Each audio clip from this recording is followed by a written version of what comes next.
cutting the PVC, and I'll put on the description below the sizes and equipments needed for our foot-operated alcohol dispenser. Okay, so we're going to start. For this project, you only need few tools: saw, brush, steel tape, plier. For the materials, 1 length of 1/2 size PVC and a 3/4 size PVC. You need empty liquid dispenser. PVC pipe will be cut into different sizes. 2 pieces 3/4 size 19-inch PVC. You can apply solvent on each side. You can attach 3/4 PVC tee.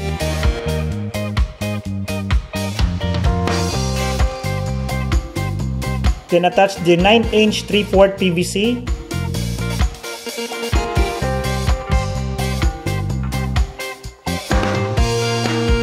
Then attach the 3/4 size 2-inch PVC.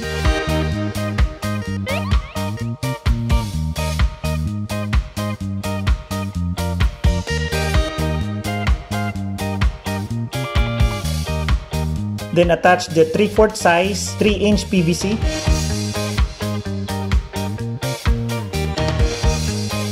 Now attach the 1/2 size 39-inch PVC inside the 3/4 PVC.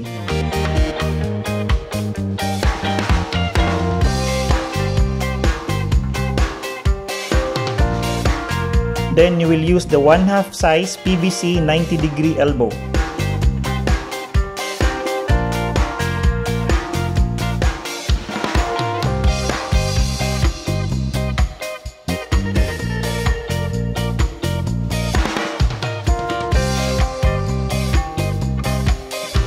Now check if both sizes of the PVC will slide to each other.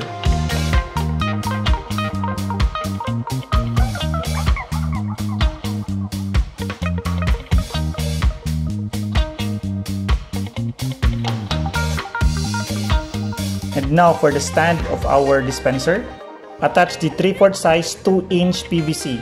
You can attach now the 3/4 PVC 90-degree elbow.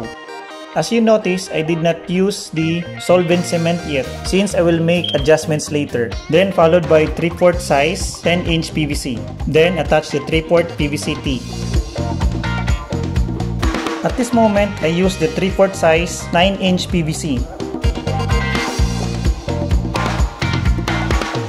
Then connected the 16-inch PVC to both 90-degree elbow. And almost done.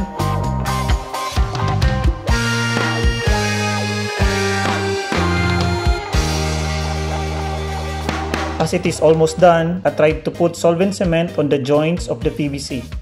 Moments later, I realized it was not a good idea.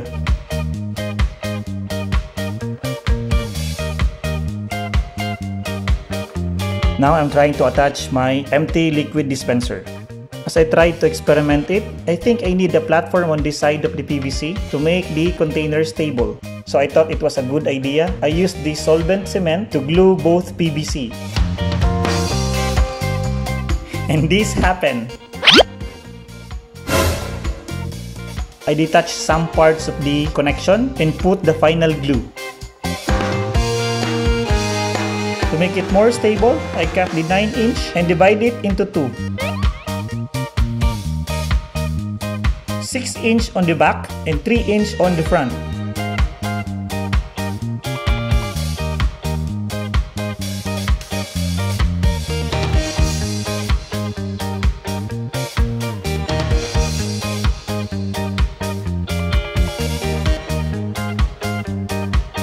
Then use a scrap of 3x4 plywood as a platform for the empty liquid dispenser. For this, I use some extra wires to attach the plywood to the PVC.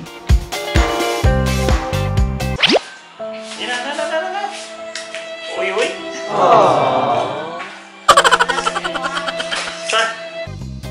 And finally, I sprayed it with a black matte colored acrylic spray.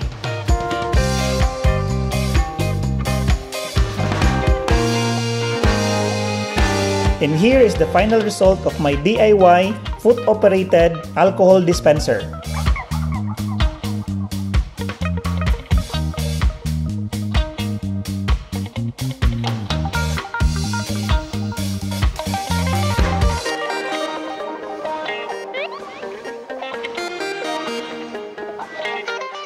that's it. Again, it is a DIY. If you have any improvements, you can do it. So if you have any comments and suggestions, please write down below. And if you enjoyed the video, please like, share, and subscribe. That's all, folks. Thank you. See you next video.